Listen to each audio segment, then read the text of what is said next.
Hey everyone, thanks for joining us. The next episode of Red Valkyrie is about to start.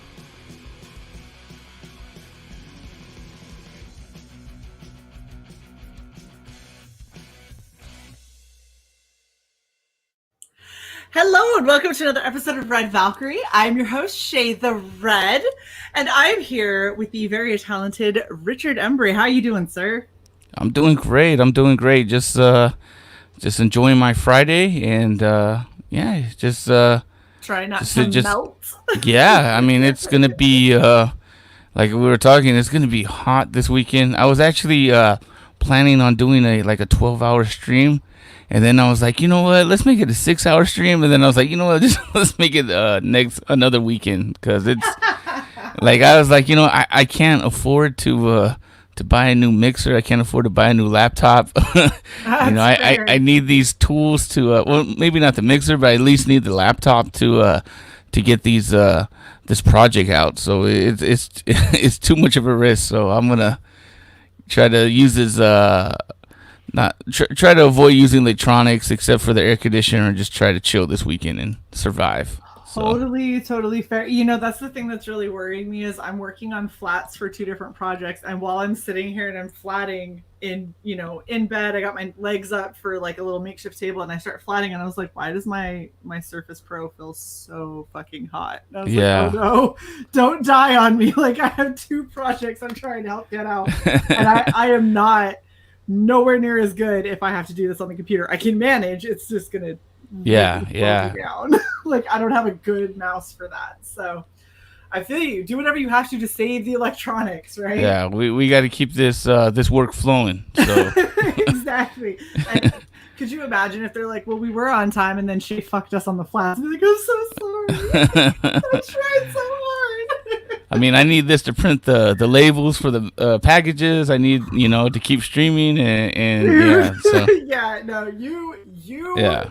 Do what you need to do to keep yourself in business. Yeah, I mean, I got a backup plan because fortunately I work in an office building, so I can go in on like the weekends when I'm not working, and use their equipment. So yeah. I mean, it's a backup plan, but I don't see, like Comic Book Scrapyard had said, one of their more anticipated projects. So do what you have to keep your shit. Yeah, straight. Thank you. Yeah, definitely. It's gonna, by hook or crook, it's gonna get in my backer's hands. Like that's. I take my word serious. So when when you invest your money in me, I take that very serious, and I want to make sure I deliver, and I want to make sure people are happy too. So absolutely. Well, we're here for people who don't know, which would be shocking to me. But if you don't know about Richard's book, it's called The Last Goodbye, and it looks pretty badass. We're gonna watch the video because why not kick it off with some badass video? If somebody put the work into it, it feels so fucked up to be like, we're not gonna worry about it. Like, you put all of the effort into the video. Let's watch the video, shall we?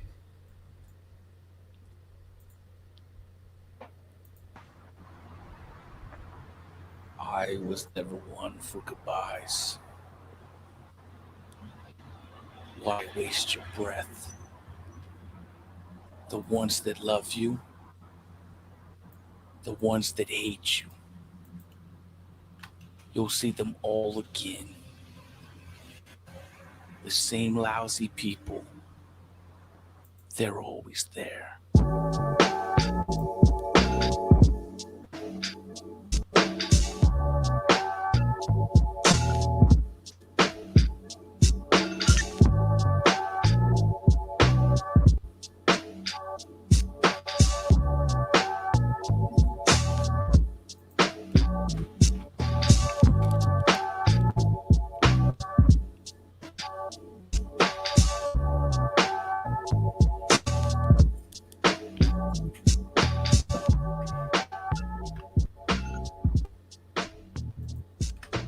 I like it. Very fitting for a noir. Yeah, I wanted to, because this story is a 33-page one-shot comic, so it's a complete story.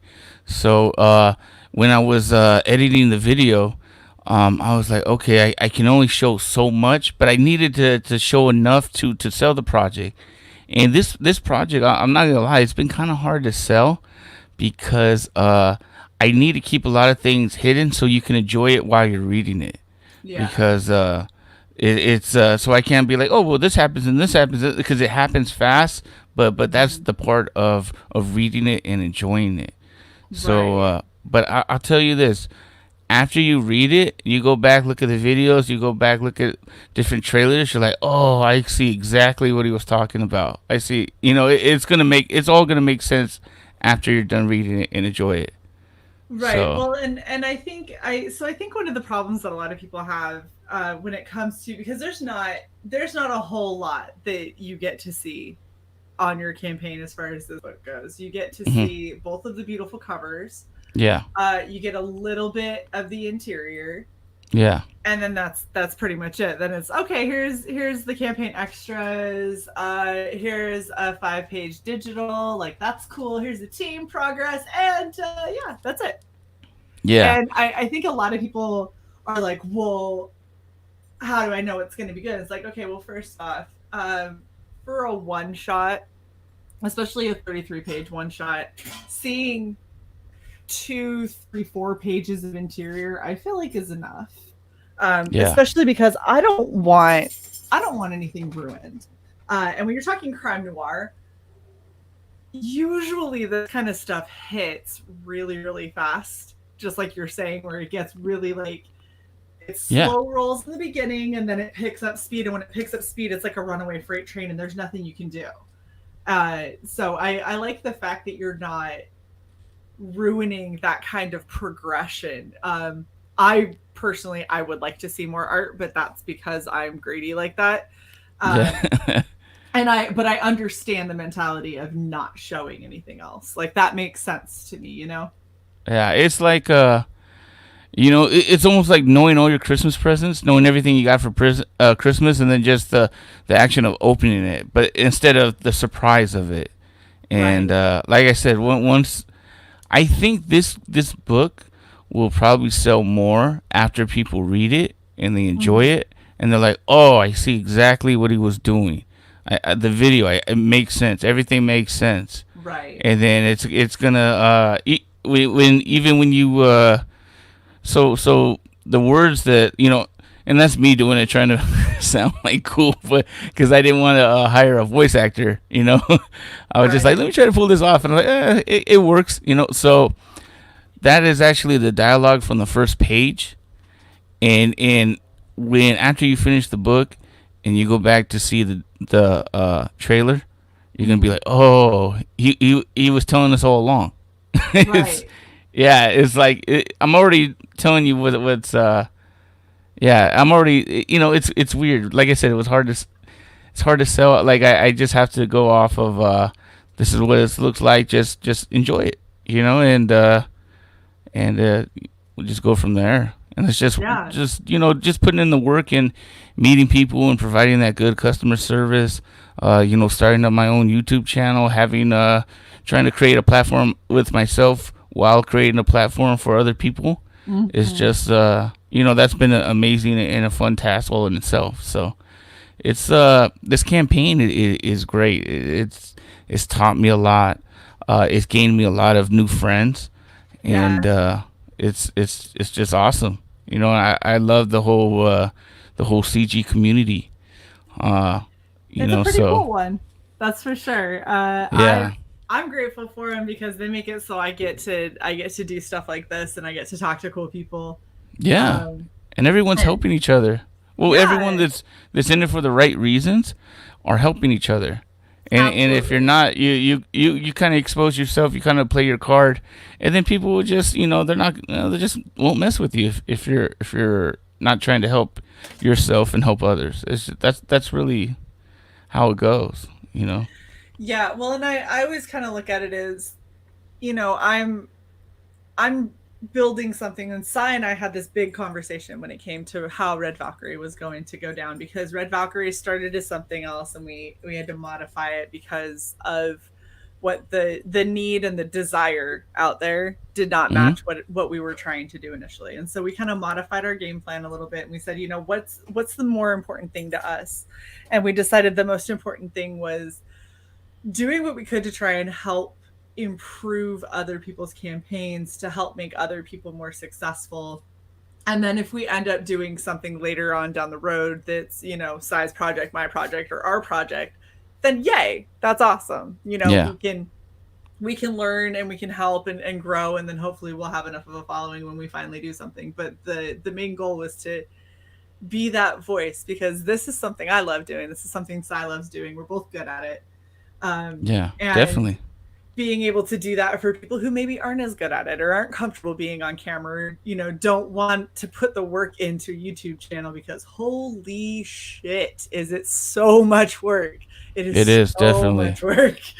Yeah. I mean, I came from in the past. I had like it was before like podcasts. It was a long time ago. They would call it like internet radio, and what it was in like downtown Santa Ana, this person had like equipment, and they had an account to BMI and ASCAP, and they said, hey, if you want to come in and do a show, so they had their own like little internet channel, and they're like, if you want to come in and do a show, that's fine. We can't pay you, but we can let you use the studio, and you can do what you want and invite guests. And it was like, oh wow, what, And so I was like, I was doing hip hop shows, and I would get great guests on. Like I had like I don't know if you're familiar with like underground hip hop. So I had like Immoral Technique. I had Kendrick Lamar. I had Psycho Realm. I had, Chino Excel, and like if you're like into like underground hip hop, like those are some pretty big names, and it was great. It was a great experience, and then there's always knuckleheads around, so someone took the equipment and we all lose out. So Yeah. Yep. yeah, That's but definitely so how that goes. so when I saw when I come to do comics again, I see the landscape is changing, and I'm hearing Malin like you gotta start your own channel. You gotta build your audience. You gotta start engaging. I was like, oh, okay. I was like, now I gotta do that. So I was kind of comfortable with it because I've produced the show before, but it still takes a lot of work. And like you're saying, like people that don't have the energy or don't have the time, it's a blessing for other people to go out and do that. And Right, and that's something that I've always disagreed with Malin on, where he pushes that if you want to be successful, you personally have to have a channel in order for you to be successful.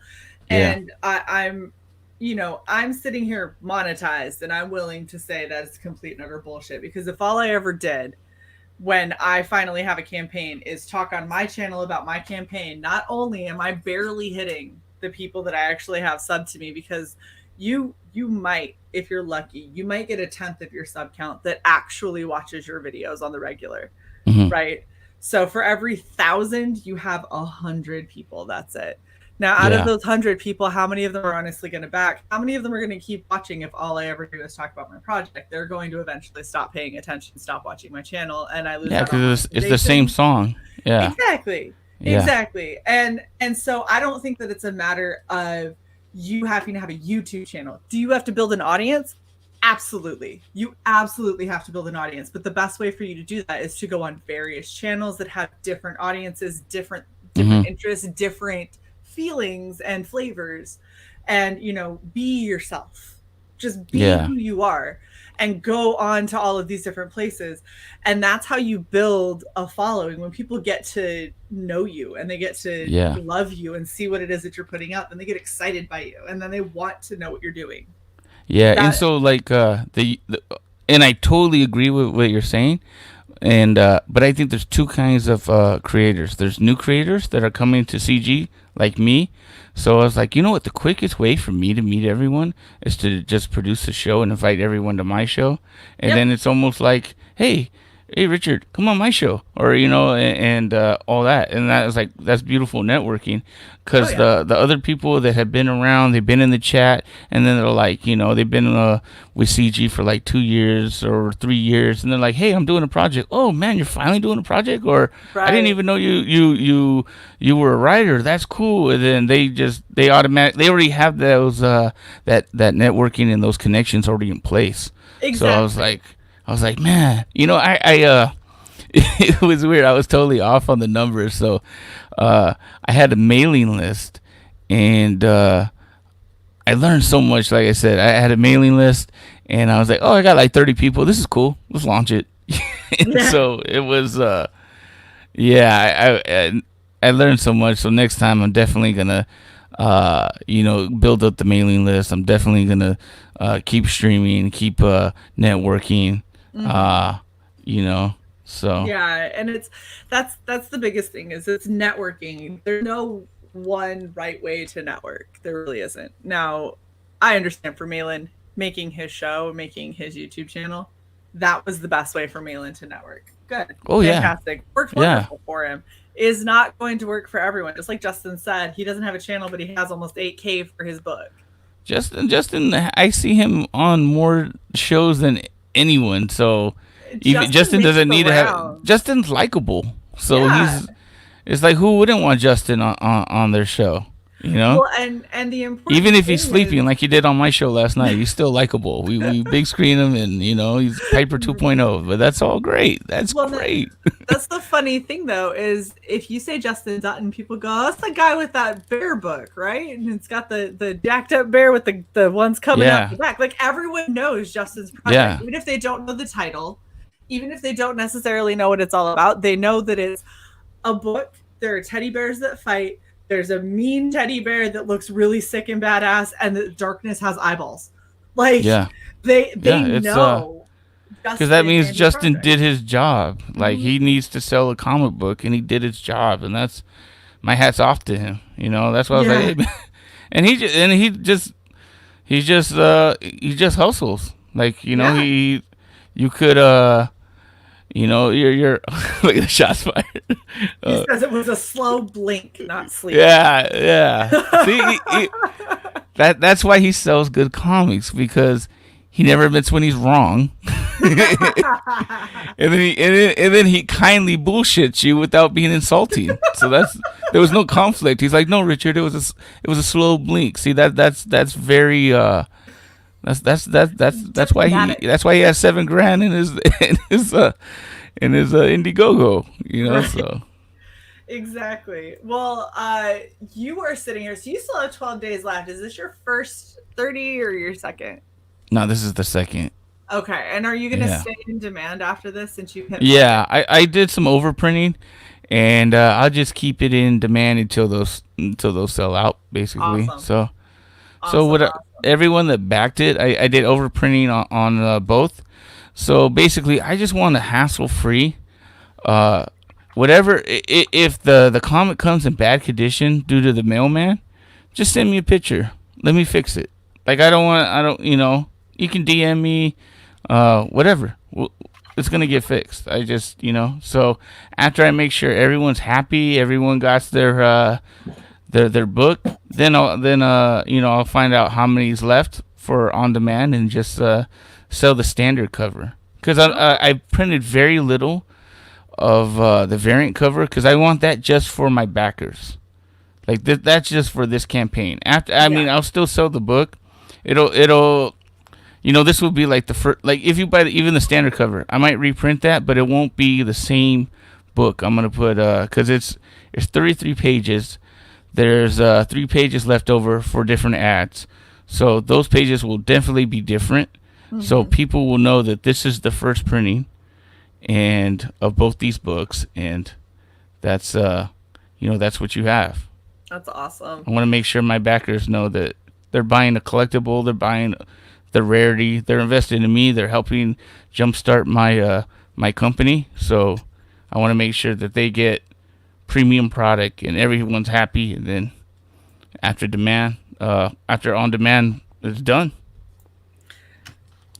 I like it. I think that's great. And I like that you're doing a one shot. I think that more people need to kind of take the plunge into doing one shots because you can get a great um complete story and it's a full journey and it's something that you get immediately. It's not something that you have to, you know, continue on because I'm gonna be wholly honest.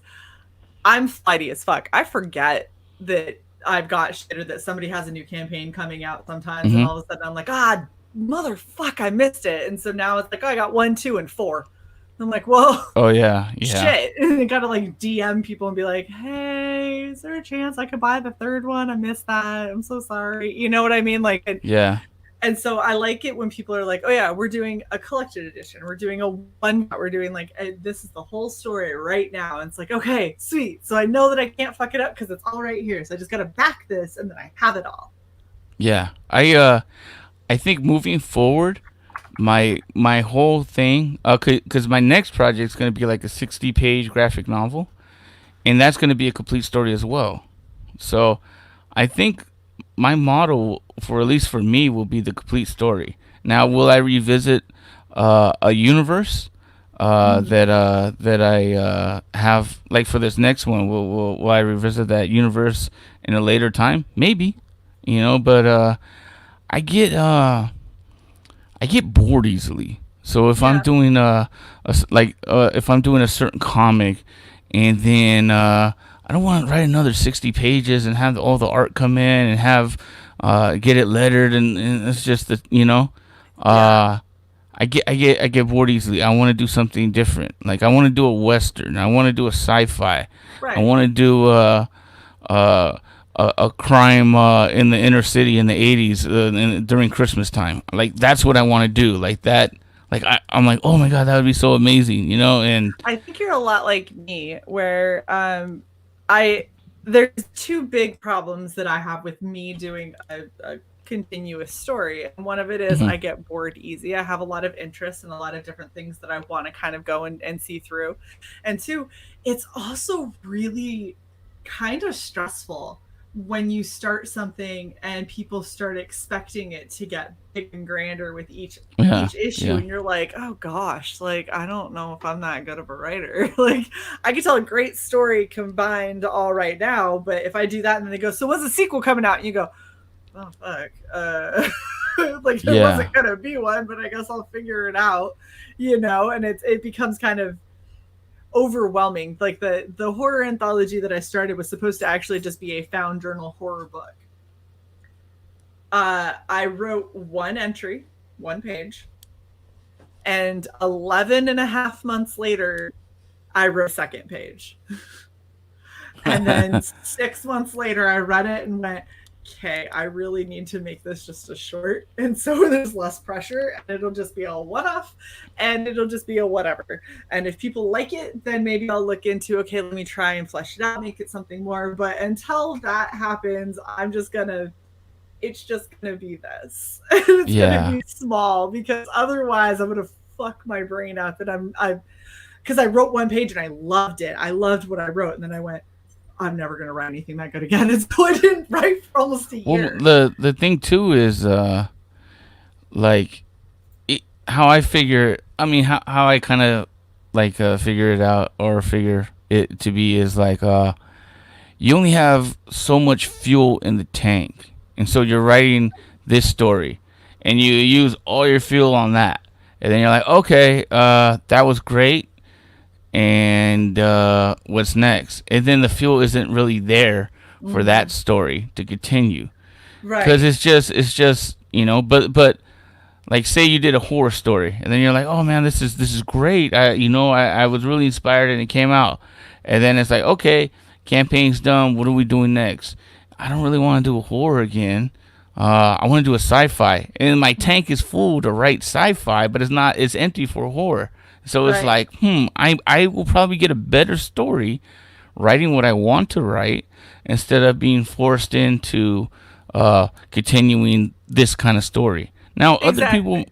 other people might have different models that work for them, and that's great. But I rather build some anticipation. Like, okay, say I do a horror story, and like people are like, okay, that was cool. I really like that.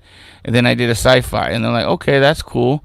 And then I do another crime novel or whatever, graphic novel, and they're like, okay, that was actually better than the sci-fi. And then I'm like, hey, guess what? I'm doing a horror thing again. Oh wow, okay, you haven't done horror in a while. I'm looking Yeah. forward to it. It builds interest. You're kind of doing the Mike Murphy model. So because I remember asking Mike, because he's done all of his books so far are so drastically different from one another, Yeah, right? You have samurai and dinosaurs. Like, first yeah, off, the fuck? Just instantly the fuck. Yeah. And then he Yeah. goes from that, and he has Ketsi. So he's going from that to a sci-fi cyborg kind of thing, and then he's doing a western. Well, when the western's done, he got in the works a superhero one. And when I asked him about it, I was like, "You have such a varied collection that you're going for here." And he goes, "I told myself, what if I could only tell 5 stories in my lifetime? Like if I only have enough life to do 5 stories, what 5 stories do I want to tell?" And then he laid them out and said, "These are the stories that I want to do." And so what he's done is he wrote each one of those genres until he felt satisfied with it. And it doesn't mean that there can't be a second or a third, but he wanted to at least tell a contained story within that universe. Yeah. And then he's like, "I've done it. Now I want to move on to something different." And so he's changing gears because that's where his mind's going. And I understand what Justin's saying. Justin says, shifting gears is hard. My miniseries is mature, but Unstitched is kid friendly. Sometimes it's hard to balance that. I think the hard part of it is if you try to switch gears on 2 active stories at the same time. If you write a kid's story and then go from that to a mature story, as long as you're not going back to write another kid's story, once that shift in your mind has happened for mature, I don't think that it's that difficult to stay in that realm. It might take a minute for you to get away from like kid glove. Oh, I can't show blood, or I can't do this or that because I'm writing for children, and go, "Oh no, wait, I'm not doing that anymore. I'm writing for adults." But if you're trying to write a book for adults and simultaneously write a book for kids, like that would take some finesse for sure. Yeah, it would. Sure. It depends on like how your writing style is, but I think what you're saying is true because it would be lacking. Like you can get it done, but will it be your best quality? So it's Right. it would be it's weird because like when I do a horror movie, when I do a horror comic, I'll be watching horror movies. I'll be watching horror because I want to get the tone, I want to get the feel, I want to, and and actually, Dutton just mentioned Tarantino, and that's like a hero for me. Quentin's like a hero for me because he does different stories, and it's very rare he goes back to back. Like I think Reservoir Dogs and Pulp Fiction were kind of like the marriage between Jackie Brown and Reservoir Dogs, and then he did Django and The Hateful Eight. But then in between those, he just did other stuff like a World War II, and then he did Kill Bill and stuff. So it's well, and see that's something that I think is funny is like I wrote a 7-page short, and it was for the Kill Journal, so it's more horror, gore, visceral kind of stuff. And I wrote the outline, like a couple paragraphs, and I sent it off to see if they liked it, and they were like, "Yep, we like this, flesh it out." So then I wrote where I kind of fleshed it out, but I was having a really hard time because I was like, I know what I want the feeling to be, but I don't know if I'm effectively getting there or not. And so I was kind of stalling because I'm trying to figure out how I was going to make this something that was going to have some stay power with people. And they were like, "Yeah, this is going along the right path, but I really need you to, get specific, flesh it out, tell us what panels that you see are and all that kind of stuff." And I was like, "Okay, so I really just need to knuckle down and do this." Well, I ended up watching Us. Okay. Horrible movie. Absolutely terrible. Like one of the worst horror films I think I've seen. How did it get such great reviews? Like I thought Jordan Peele was supposed to be the new. Never pay attention to reviews. Reviews happen because of who the director is or how bought or whatever. And it was because of who made it. Bless him. There's so many plot holes, and it pissed me off so bad. But there was a specific scene in there, and I remember watching it, and I saw it, and I went, "Holy shit, I know how I'm going to do my book." Off of one very, very small scene. And it was probably a assistant director's idea. He's like, we should do it like Probably this. something.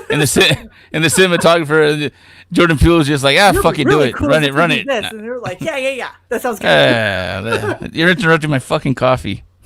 Right, and so that was the thing, is I saw one thing and I went, it all just clicked. And then I sat down on my computer that night and was like, all right. And I fleshed that bitch out in 3 hours. I had photo references. I had like, this is what the face looks like. This is what the colors are like. Here's everything that I see going on. And my 7-page script was 14 pages when I finally put it in. They hit the creative switch. Yeah. Yeah, I was like, I got it. I finally got it. And it was before that, I was working with about four pages, and I had 8 pages of comic. I only had 4 pages fleshed out because I just couldn't get into the groove of like, let me walk through what the comic should look like until I saw that one tiny scene. And it's an important part in the book, but it is not a like. I think I'm gonna watch that and see if I can see that scene, and then I'll be like, "Hey, was it this scene?" And I'll get at least 3 guesses, and then I won't tell you anymore. I'll just say yes or no. I'm not telling you anything else. Yeah, because I actually have it, but I haven't watched it. It's one of those okay. Yeah. Because I got derailed. I bought it at where it's like, I'm gonna do a twist, and you're like, that wasn't even a good twist. Like there was nothing good about this. I was very pissed off. That's like Tony crazy. said, they were all woke. Yeah. Oh no. Oh, dude. All right, so it's gonna take some beer to get through this, but we're gonna do it. Oh, if you get drunk, it's a lot more entertaining. Okay. I'm just saying. Yeah, sounds like an unfunny comedian. You just gotta be looking up. He's great. Super drunk. It'll suddenly be not. It makes sense. Yeah. When you wake up the next day and you start thinking about it, you're gonna be like, no, that was because of the tequila. Like, it definitely wasn't funny. But I still have my 3 choices. I still have my 3 guesses. If you can recall what you saw, because you were you were like, it was this scene. You're like, that wasn't even in that. What movie did you watch? That's not the right movie. I'm like, oh wait, that was after. You're like, I watched 3 other movies because I was really drunk.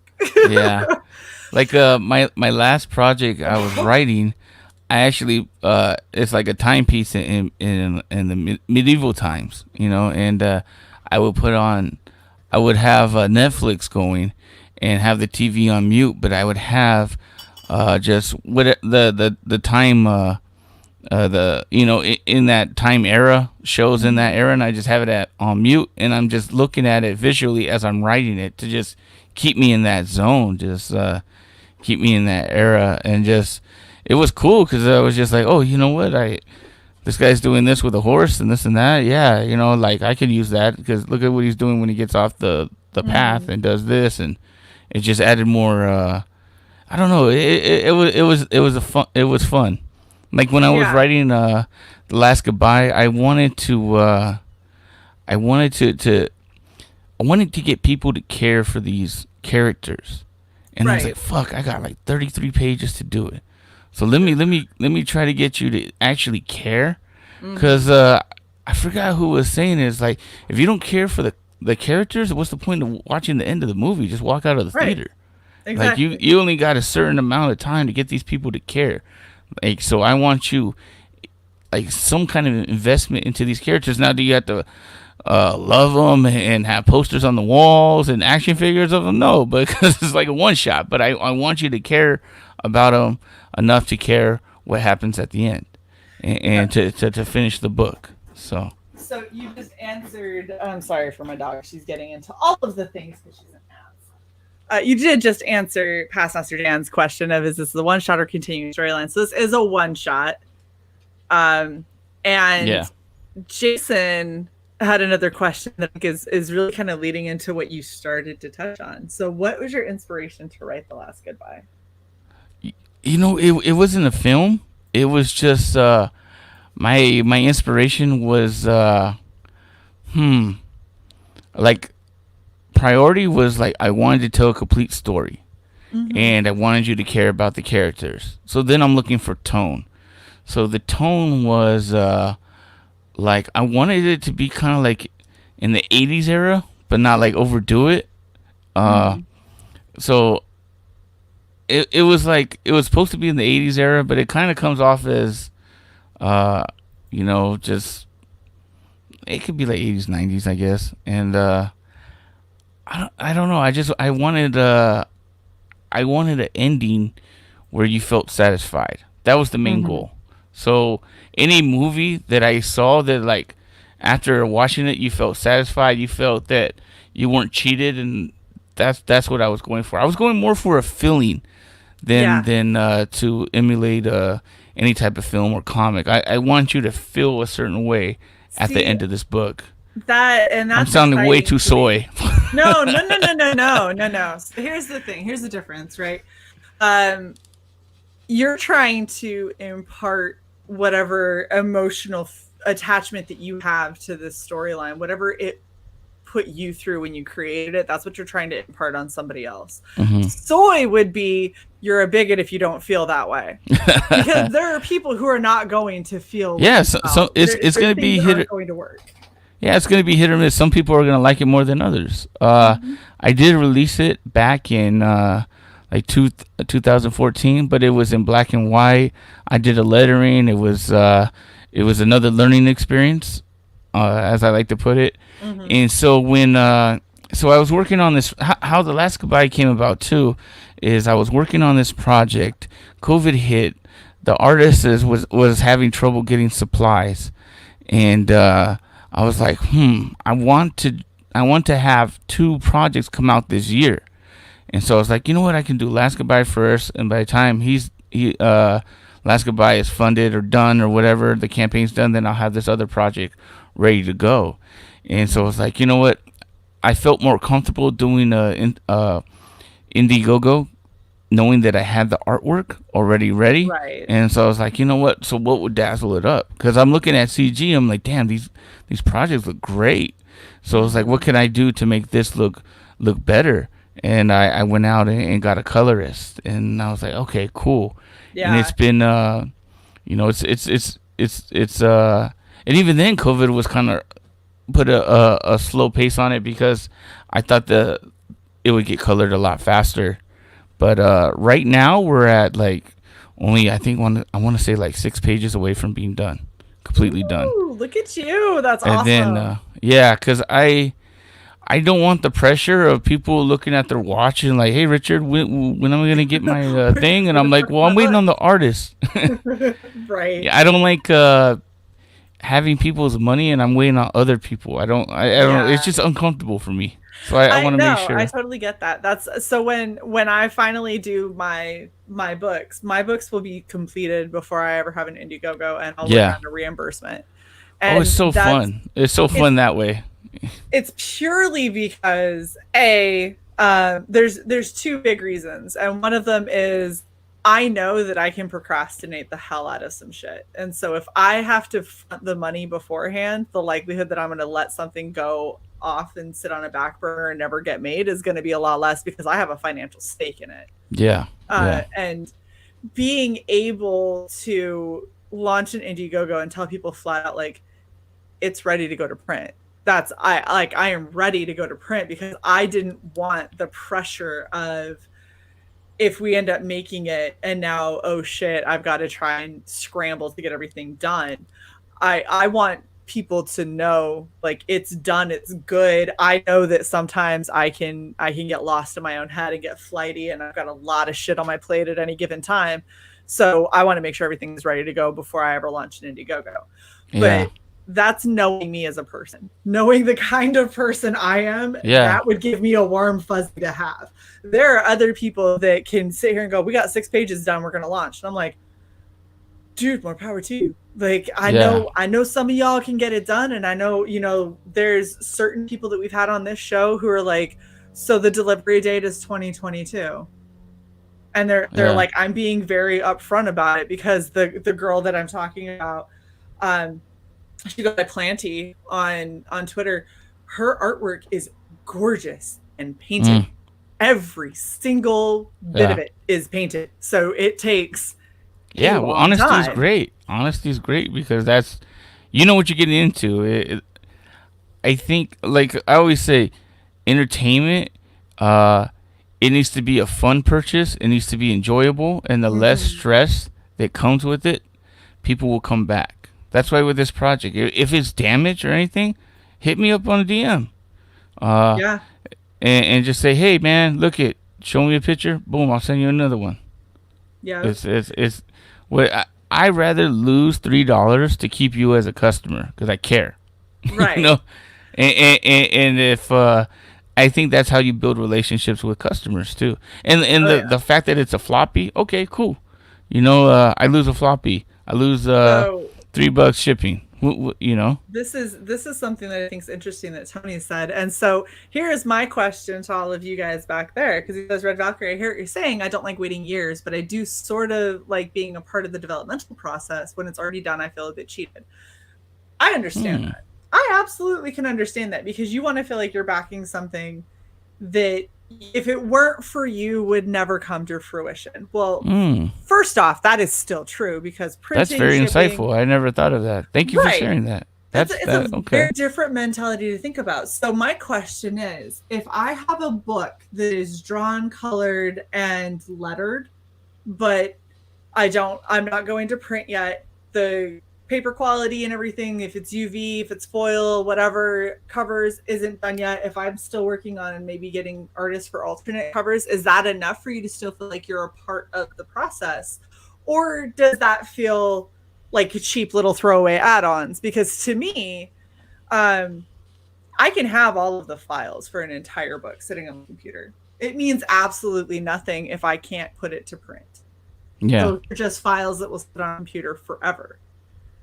And so if it comes down to that and it turns into, hey, I've got everything done for the book except that I want certain quality. I want us to hit these goals. I want to add these prints in there. I want these covers, and I can't do any of that if I can't get backing. Is that enough? Or do you still feel like you were gypped out of the entire process? Like, that's my question back to the chat, because that's actually a really, really interesting point that I've been doing. Richard, I don't know how many shows I've done. It's over 100 Red Valkyrie Presents, and I have never had somebody mention that before, and that is a very interesting, very, very interesting mentality. So while I wait for Tony to decide if he wants to answer or not, we had a couple other questions. We still have to get to your tiers, but we'll get that. Yeah.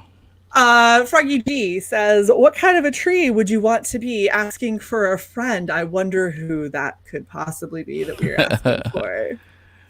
Oh man, what kind of tree? Well, trees mean something different in California, so maybe a Kush tree. Or Christmas. I want to be a Christmas tree because I want gifts. I want everyone to be happy. You don't see people around a Christmas tree and happy or and unhappy. I like Christmas. I like giving. I like presents. I like so Christmas tree, Froggo, Christmas. Right. And by the way, Froggy, I did not miss your question from earlier. I absolutely saw it, because he's like prompting earlier, Jason, I think she missed the tree question. Though I didn't. It was still there. I was paying attention. We had a couple other really good questions too. So Justin, there it is. What type of genre do you plan on doing next? Horror. It's gonna be horror, medieval horror. Oh, exciting! I love me a good horror. I'm finding it's very intimidating to write, because there's so much that is so fucking campy, and it's really hard to not. I want it to be campy. Like I want it to be dark. I want it to be scary. Mm-hmm. I want it to be aggressive. Like, that's one of the things I come into. I want it to be aggressive. I want it to be, like, you see these horror movies, and like you said, campy. It's like, dude, the person can get away. All he has to do is this. Like right. With Jason, it's like, dude, just get in the car and drive away, dude. What are we doing? Like, but this is where I'm creating a story where there is no getting away. They got you. And there's really nothing you can do, and you're lucky if you can get away. Mm-hmm. But even if you get away, you might last for a little bit, but who knows? Who knows how many are left? So. Sure. That's the climate I'm trying to create, or the world I'm trying to build. I like it. I like it. We got, man, this sparked so many interesting conversations in the chat. I love it. Um, yep, I agree with Justin. Printing is very expensive. Um, trying to make your money back is kind of I guess the big issue. And then where was it? Right here, it's Tony's. Says everyone's indifferent in terms of what they're comfortable launching with, but when I see you created regularly on live streams, I don't feel as anxious about getting my books, which is fair, because if you see somebody frequently, then it's like, well, it's almost like you're going, I know where you live, even though you may not. Like, I know where you hang out. Yeah. And, you know, if all these people are still having you on their show, and if you're still around and you haven't, like, disappeared into the ether, then the likelihood that the book is going to come out is pretty good, and you're probably getting enough pressure from people around you that you're still going to produce. So I get that mentality. It's just interesting. I've never had somebody who was like, I want to help bring it to life in that kind of a way. That's a really that's really interesting. I like it.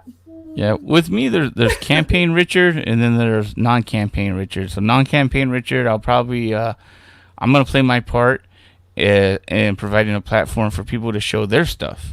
So, you know, that's probably to show their stuff, and then promote my my email list for a while. And I want to build that email list up, and when I feel that it's at a certain number that would have a good launch, then I'm gonna start promoting the launch and then launch the campaign. I like it. Well, and see, so here we go, is a little bit more explanation. So I funded nearly 4 dozen campaigns. I feel you, dude. I just went through my list. Holy shit, so many. I'll easily wait 3 months, 6 months for a good book, but I'm not going to wait a year for an average book. If you're showing me that you're working, I'm happy. I get that. I got that. I absolutely got that. That makes a lot of sense. Yeah, that must be weird to a backer where you're like, okay, this guy is on all these streams, but he's supposed to be working on the book that he's supposed to deliver to me. Like, where, you know, like, I know you don't. Yeah, it's like, you know, you don't.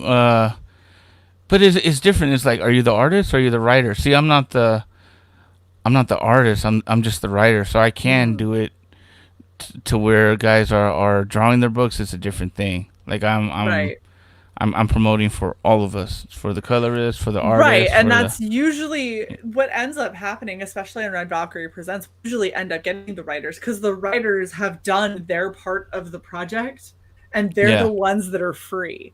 But the writer, or the colorists, and the artists, and inkers, and, you know, letters, and all of that, they're all like in the weeds. And so when I try to pull them on streams, people are like, I'll see if I can get them. I don't know. Like, because they're like, do you want me to talk, or do you want the book done? Like, what do you so both. But yeah. That's why I invite artists on my stream. I'm like, you want to come on and draw and just chill? That's cool, you know. At least you get some work done and chat with your boys and stuff. So yeah, exactly. And Jason over here is saying, yeah, Frega get to work. Frega's insanely fast. Here's the thing. Frega can just pump out pages like crazy. It's ridiculous. And the thing is because I've been talking to him, and you may not see him stream a whole lot less. He is still gone a lot. He just chooses where he disappears from. So what I ended up having was I used to talk to him almost daily, and then all of a sudden it'd be like 3 weeks, and then he'd be like, hey, what's up? I'm like, hey, you're still alive. Like, he's like, yeah, I'm gonna stream in a minute. And I'm like, oh, okay. Well, I haven't talked to you in like almost a month. No big deal.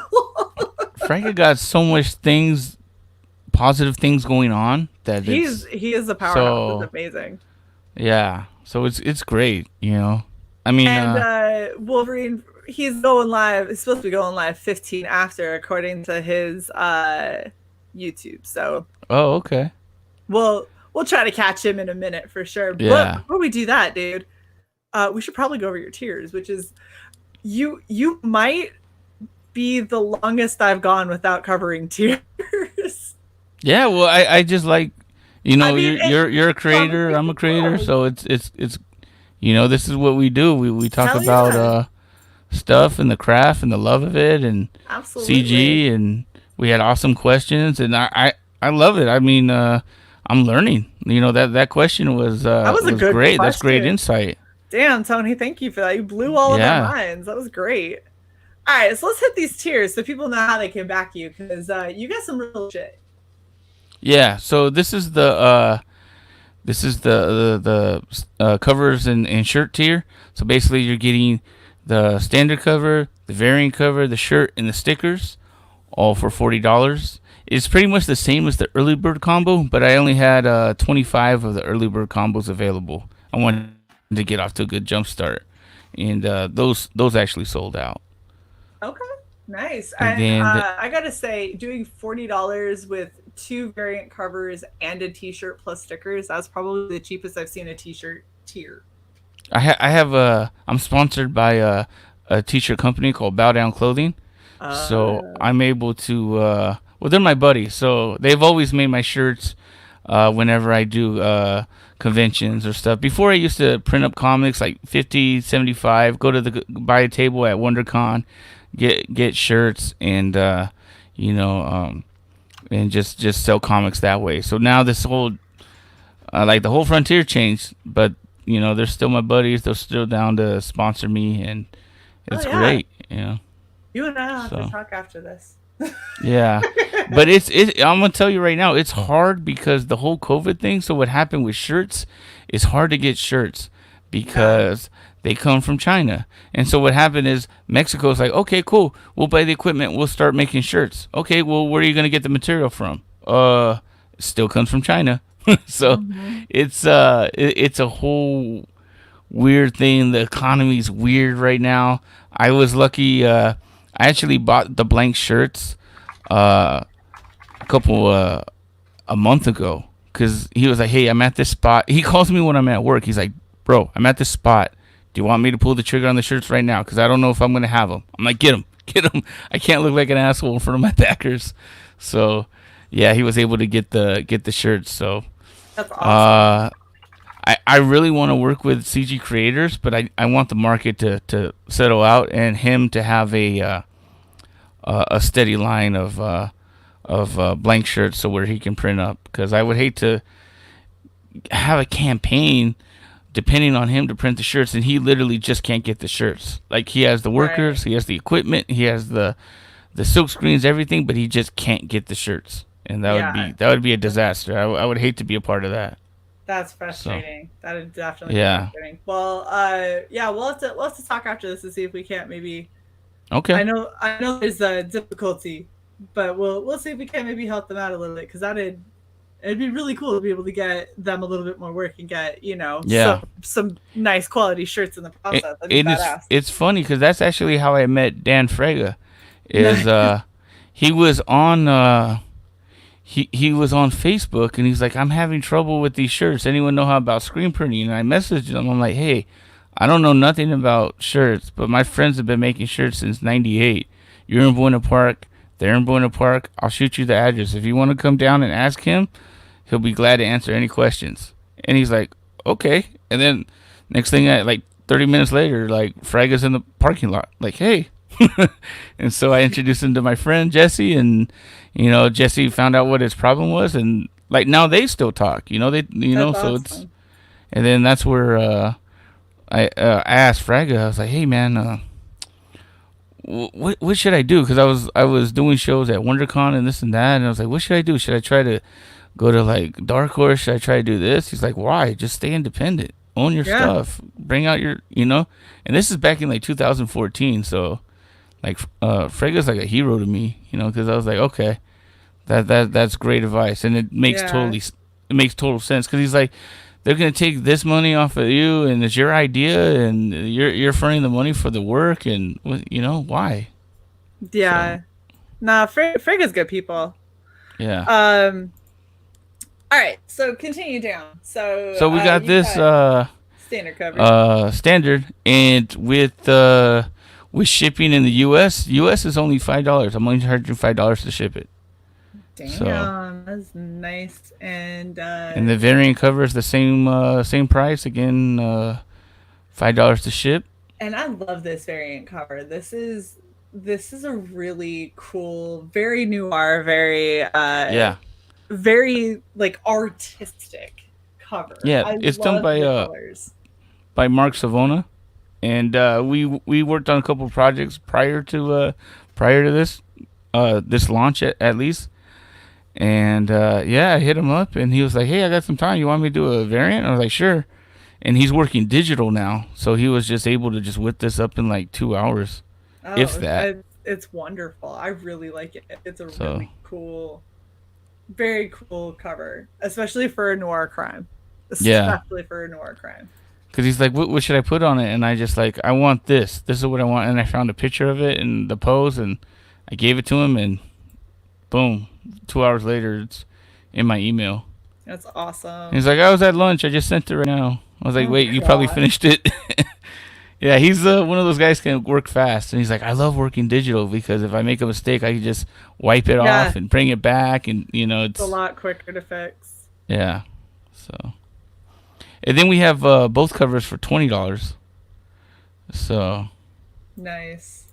And then yeah, if you wanted the standard with the t-shirt or the variant with the t-shirt, and both of those are coming with the stickers. yeah, And then this is the yeah. last one. You So got four of these. yeah, so what this uh is basically say Shay, you wanted to back this, right? Yeah, I Is you did tell back me it, but what's okay. on the well this particular tier. Oh, okay. So it's you know what? I want to back this tier. Okay, cool. Shay, what do you want on the cover? You tell me, and then I tell Brian. This is what Shay wants, uh, and we're gonna give her what she wants. And then I, after Brian draws it up, I send it to the colorist. He colors it, and you get a one of one comic book. Like That's I won't crazy. even have this comic. You have this. That's it. That is crazy. So if you really want something that's collectible, Yeah, that's a crazy way to do it for sure. That's insane. yeah. But I mean, it's That's it. One cool. of one. That's Yeah, really neat. it's gonna be awesome. So Yeah, that's exciting. So you have 12 days left currently before you're going to be in demand, but you're staying in demand for a little bit, and I'm so staying people in can demand still until I run out of my overprint, and then perfect. that's it. You That is know, I perfect. like I want to keep it exclusive. Like if you didn't get aboard this campaign, at least with this print, like this first print, this is what I want. If you back this campaign, you're gonna get this first print. Yes, the standard print will be available later, but it's gonna have different interiors. Your comic, there's only gonna be a certain amount of the standard. So when I go to printing, I'll let everyone know to how much exactly comics are out there. That's So awesome. That's great. yeah, The thing is, I really feel like you are putting a lot of care into your project. You're definitely handling it like I would hope a creator would handle something that is supposed to be their baby, and yeah, I'm I'm a lot more so I was excited when I saw the variant cover because the variant cover it's totally up my alley. So I saw the yeah, variant cover and I was like, okay, maybe. And then I read and it said, oh, it's a crime noir, and I went, ah, damn it, that's one of my genres. And I was yeah, like, all right, Richard, let's see what you got. And I went and backed. And yeah. now sitting and talking with you, I'm like, damn, that was a good back. I'm so happy that I did Thank that. you, thank you. Yeah, I Now I'm mean, really excited. I'm very I excited. I'm a collector too, and like I'll tell you how I'm a collector. Like when I go to a comic book store, I'll buy one comic that is already in like bagged and boarded. So when I go off the shelf for like this week's comics, I can put it on top because I have sweaty palms. So I don't want to ruin the comics because I'm like, oh, So I know the mindset of a collector. I know the mindset of wanting it to be just mint condition, Oh and yeah. I know the mindset of wanting a top product, no hassle. You know, like I said, this is comics are entertainment. It needs to be an enjoyable situation. So, Exactly. Exactly. I and wholeheartedly then agree. Antonio was talking about the shipping. So shipping, like Gemini mailer is only 50 cents. Tape at the 99 cent store. Like you can really get shipping down pretty cheap, especially because it's media. And then also, at least in the U.S. And then also, I'll give you guys an advice. There's a site called ah man, right when I want to say I forget it. It, Tell me it how it seems like a works. sales play. Tell me how it Uh, works. it's called Pirate Ship, Okay. and basically it's like a mailage broker. So you can go on there, you can test out where it's gonna go, and it tells you ways to ship. My wife, she sells stuff like bows and other stuff, and she learned about it, and I was like, wow, this is great. So it's called the Pirate Ship. Okay. I think that's what it's called. I need to Google it just to make sure. And Interesting. That's awesome. That's definitely very helpful if you can find ways to do shipping cheaper, because for a lot of people it ends up being a lot more. it's actually called Pirate Ship. I'll if you want, I can share my screen and show Sure. you what it. Beyond time, thank you. He says just backed it, Richard, which is Oh, thank you. awesome. We I appreciate appreciate that that. so much. And then Tony says, I'm a reader. I enjoy a book. I beat my comics to death. I I hold Yeah, them like they are like the most fine parchment paper that has ever existed. I yeah. actually got really upset. I let a friend of mine hold one of my collected Rockefort cover Barbarellas, and when she opened it, she went, and I was like, oh, Oh, like, yeah. oh my gosh, you just instantly put a thumb dent in the spine on the cover of a Oh no. Rockefort. No, Yeah, it's okay. You didn't know any better. I'm just not gonna cry. yeah. So this is a site that you guys can utilize, and I found a lot of cheap prices on it, and Nice. so I can, and it has well you put in, and then also has like a calculator here somewhere that tells you where to go. So Oh, that's that's why. very Okay, cool. so you can go to rates, and then look at you can put in where you're going, blah blah, and all that other stuff. So Awesome. yeah, and so you That's a can kind of great figure it way out. for So people. I've been messing around with that, and that's why I was like, you know what? And here's the thing: if like I want shipping to be like just when people buy the product that and they're like, oh, it's just a little bit for shipping. Okay, cool. It's more of a yes than, hey, you got this product. Oh, guess what? The shipping's this, and like, wait, shipping's what? I don't want people to question the shipping, at least in the U.S. Yeah. Oh, I've had a lot of people question when I do cosplay items and stuff, and that shipping that was $20. So I just sent out, to give people an idea, I just sent out the Hattie May tier. Okay. We set shipping for that at $20. It cost me 40. And Wow, you want to know where I was shipping it? From Maryland to Florida. It cost wow, me $40 because, and the entirety of the box weighed 2 pounds. The reason was because when I'm making these cosplay things, they are odd shapes. They are mm, they are bizarre sizes, and in order to get something that isn't going to crumble, bend, break, or whatever, uh, I'm going to eat a lot in shipping. And so I'm charging, when yeah, I'm sending this stuff out, I'm charging, 15, $20 for shipping, which seems like a lot to the person who's getting it on the other end, but I'm usually being charged double that. And so yeah, understand, shipping varies greatly, especially once you start doing awkward sizes and things start getting huge, because holy shit. yeah. I I used to work at this place that made they worked on car rims and stuff, and they would get things shipped in all different sizes, and yeah, I would look at the shipping bill, and I was like, wow, this is pretty nuts. So yeah, it can rack up, but luckily with books, I can say it's media, and I'm able to get away with just comic books. As It long gets as you into don't a have any different, ads, that's good.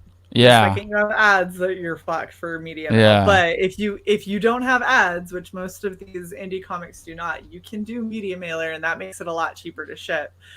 Tony wants to know where are you buying your comic book mailers, your Gemini mailers, because all of his quotes have been for $1 plus. Oh, like I went to the Gemini The mailer. website. Yeah, they have a Yeah, bulk for 150 for like 75. yeah. So there's a lot of places that will sell them. I do know if you buy them off of Amazon, you're paying a premium. Yeah, Because and it depends. Amazon, If you're in Canada, they're a little bit more. that too. Yeah. So there's all these little tiny tricks and little issues when it comes to some of this stuff. But Yeah, I do know when you go to the actual website for Gemini, it usually is probably the cheapest you're going to see. I haven't seen anybody do it cheaper than them yet.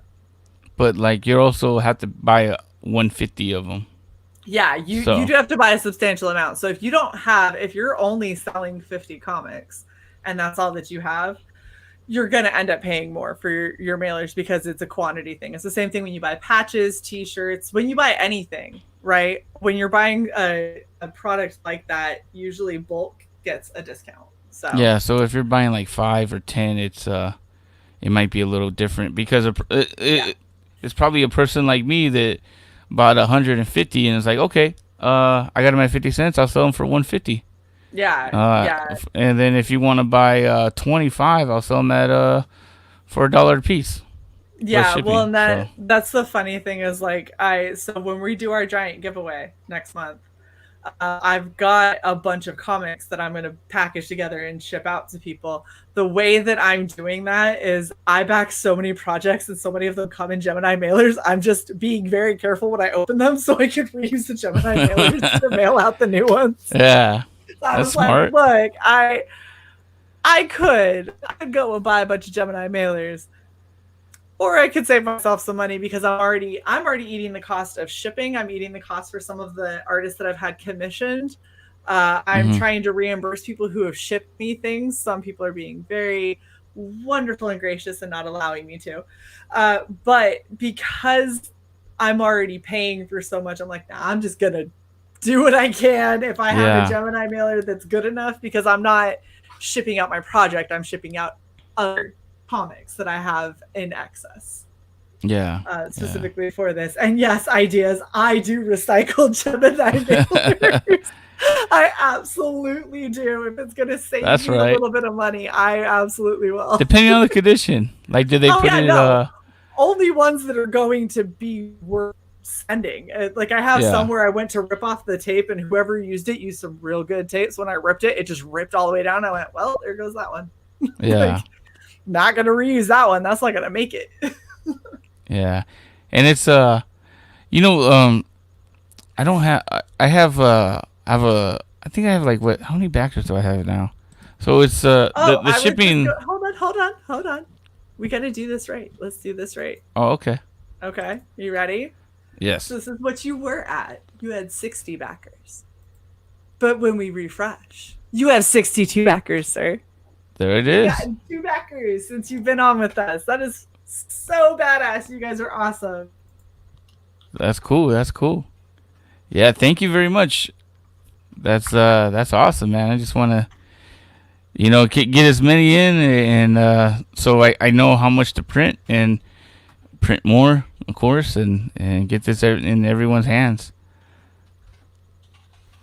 I'm very excited for this. I think that you have a really nice looking project here. I think that you have the right head on your shoulders when it comes to what you're going to do, as for the backers and how you're taking care of your people. I think that you are doing a fantastic job. Thank you. So happy I was able to talk to you and get you on. It makes me all the more pumped when I get to hear people who are taking this seriously and are really excited about what they're doing. It makes me excited for you guys. So please. Yeah, I'm excited.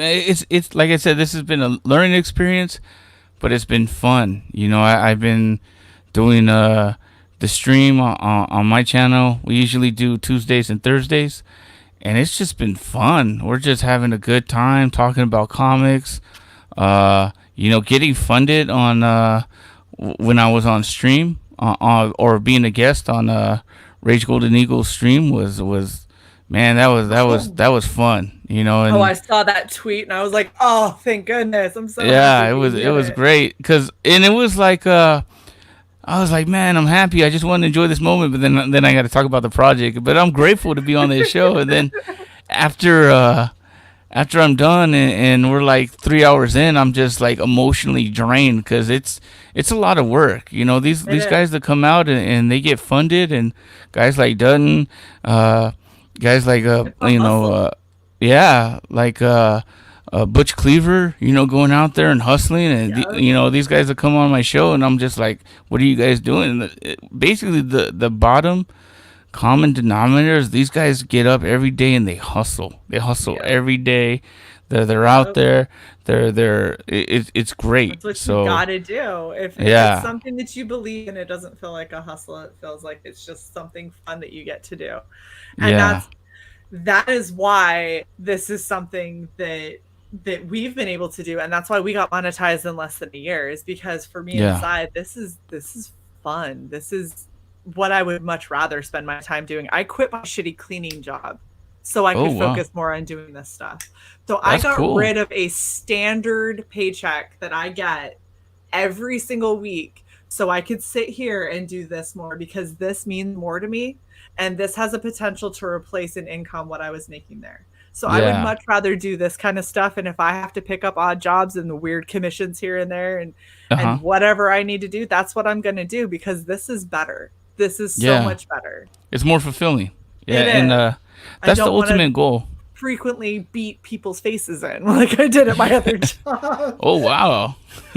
Dude, I'm telling you, if you ever want to see a whole bunch of grown ass women in their 50s act like 13-year-olds, go hang out where I used to work. Because What are you, drug counselor or what? no, I was a cleaning lady in a government building. Oh, what's up, The LA? the most dramatic bullshit that you will ever see will be in places like that. It's ridiculous. Yeah, I can only imagine. And it's Well, a. oh, go ahead. I was gonna say when you go into work in environments like that, the air is kind of like thick. Like you're already coming Yeah, into like a hostile you dread environment. it. I Yeah. literally used to drive 30 minutes to get to work, to sit in the parking lot, to go fuck this shit and call out. And just be like, yeah, I'm sick. I can't make it. And they No, go, are that you? you And I'm must like, far hate as your you job know. because I won't waste my gas money to, to call out. Oh, Like I'm just like, I oh shit, I'm already literally, here. I'm committed. So I've gotten into the parking lot and been like, I can't do it today. I just yeah, can't. And have called out. And after doing that a couple of times, I went, I need to not work here. This needs to not yeah, be a thing. Like, this is bad for my mental health. And so I said, yeah. fuck it. And I cut ties. And now I'm like, all right, let's just try to control spending and see if we can still make it. Well, you But know, it's streaming kind better of breakfast. streaming helps with that because we're not out doing, we're not spending money, you know, too much other than backing projects where we're like Yeah, I home. got 30 pages on Indiegogo that would like to argue with you. Okay, never mind. Yeah, I'm For not. me, Ooh, it's between hard. a project and two kids, I'm like, you know, so That's fair. That's fair. Well, I want to thank you so much for coming out. This has been such an absolute blast. And thank you guys in the chat for hanging out with us. You guys are amazing. I know we've got a lot of really cool people that are streaming right now, but you guys yeah, stuck with us, and I appreciate that so much. Please, if you have not already gone and back The Last Goodbye, this is a one shot crime noir, and it looks like it's going to be such a fun ride. So make sure that you get in on this. 12 days left, and then once he goes to print, whatever he has in overages is how long he's going to stay in demand. So just back it now, so you don't have to play that yeah, game. You don't have to wonder and worry if you're going to be able to get enough. Get it now while you can. um it's been such a pleasure having you on, Richard, and I love that we finally got to cool, talk cool. and do all You this. Has been great. you got to stop by for our 12-hour stream. It's going to be on the 12th. We're doing it on Saturday from 9 in the morning to 9 at night, Pacific Okay. time.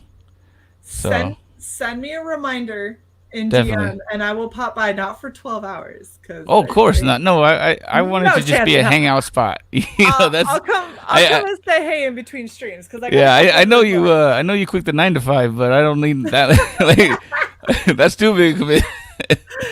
Yeah, no, for real. Cool, I'll definitely stop by. It'll be fun. That'll be really cool. fun. All right, Shae. Thank you for having me on, and thank you, chat. Absolutely. Thank you to my backers, and especially my 2 new ones. Hell Appreciate you. yes. And please, while you are out there liking all of the amazing stuff that is out there, please like, share, and subscribe to Red Valkyrie. We appreciate every last one of you. I keep getting even cooler and cooler items that I get to give away to you guys in October, and it's been such a freaking blast. I'm going to start dropping names in the next week or two of some of the badass people that I can guarantee you're going to get stuff from. We've got a lot of really cool stuff in the works, so please do so. And damn, Tony, you're so sweet. Tony, thank you very much for the $5, hon. I'm gonna wait for it to pop up here so I can actually show it. Idea says Shae cut her spending by only backing $50 a week. It's about right. Only 50-ish. Good shit. I back so many. It's ridiculous. But yes, Tony, thank you so much for the $5 for the cosplay fund. I appreciate it. These cosplays, not this one, obviously. It doesn't look like a cosplay. I swear it is. It's the waitress, but after hours. There it is. The babysitting. The babysitting hours. How it goes. But yeah, thank you guys so much for coming out, and please make sure you go and check out this awesome project, and we will catch you guys tomorrow. I am streaming for the next 5 days, so I look forward to seeing all you guys tomorrow evening. We will catch you later. Bye.